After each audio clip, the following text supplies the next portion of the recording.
Front പരിപാടി കിടക്കുന്നു. ഇവിടെ വർത്താനം പറഞ്ഞോണ്ടിരിക്കാ. പോടാ പുറത്ത്. ടീച്ചറെ ഒരു ചെറിയ പ്രശ്നമുണ്ട്. പ്ലസ് ടു പഠിക്കുന്ന പെങ്കൊച്ച് കള്ളുപിടിച്ച് അവിടെ കിടക്കുന്നു. പെങ്കൊച്ചോ? ആ പെങ്കൊച്ച്. കൂടെ 2 ആമ്പിള്ളേരുണ്ടായിരുന്നു. അവന്മാരെ കണ്ടില്ല.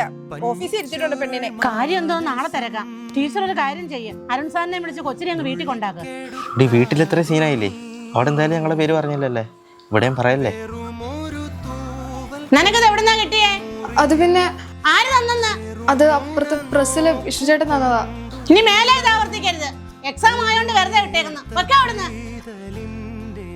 രമ്യ ടീച്ചറെ, അപ്പുറത്തെ പ്രസ്സിലെ വിഷ്ണുവിനെ എന്നെ വിളിച്ചേ. എന്താ ടീച്ചറെ? വിഷ്ണു, നീ അവിടെ പ്രിന്റിംഗ് പ്രസ്സാണോ നടത്തുന്നേ അതോ ലഹരി മരുന്ന് ഡിസ്ട്രിബ്യൂഷൻ ആണോ? അയ്യോ, അതൊന്നും ടീച്ചർ അങ്ങനെ പറഞ്ഞേ. ആ പ്ലസ് ടുവിലെ കൊച്ചിന് മദ്യം മേടിച്ചു കൊടുത്ത നീയാണോ? ആ കൊച്ചു നിന്റെ പേരാന്നല്ലേ പറഞ്ഞേ? അയ്യോ ടീച്ചറെ, ഒരു അബദ്ധം പറ്റിയതാ. അവിടുത്തെ ആമ്പിള്ളേർക്ക് വേണ്ടിട്ട് ഞാൻ ഒരു ബിയർ മേടിച്ചു കൊടുത്തേ. 18 വയസ്സ് പോലും തികയാത്ത പിള്ളേർക്ക് ബിയർ മേടിച്ച് കൊടുത്തുന്ന പോലെ അബദ്ധം പറ്റിയെന്നാ? ദൈവമേ, ടീച്ചറിനെ എങ്ങനെ പറഞ്ഞു മനസ്സിലാക്കുന്നത്? ചേട്ടാ, എന്റെ കൂട്ടുകാരന്മാർക്ക് 2 ബിയർ എവിടുന്നേലും ഒപ്പിച്ചേരുവോ? ബിയറോ? അതൊന്നും ശരിയാവത്തില്ല പാറു. ഞാൻ അവന്മാരുടെ തേറ്റുപോയി. ചേട്ടൻ വിചാരിച്ചു നടക്കുമെന്ന്. നിങ്ങൾ പിള്ളേർ അതൊന്നും ശരിയാവത്തില്ല. അങ്ങനെ ആണല്ലേ? ഞാൻ ചേട്ടൻ അങ്ങനല്ല കണ്ടേക്കുന്നത്. ഒരു ഇഷ്ടത്തിന്റെ പേരിൽ മണ്ടത്തരവും കാണിച്ച്. ടീച്ചറെ അത് ബിയർ മാത്രമൊന്നും ആയിരുന്നില്ല. ടീച്ചറെ സത്യമായിട്ട് എനിക്ക് ബിയറിന്റെ കാര്യം മാത്രമേ അറിയത്തുള്ളൂ. ഞാൻ പെട്ടുപോയതാ. അവൻ പെട്ടുപോയി.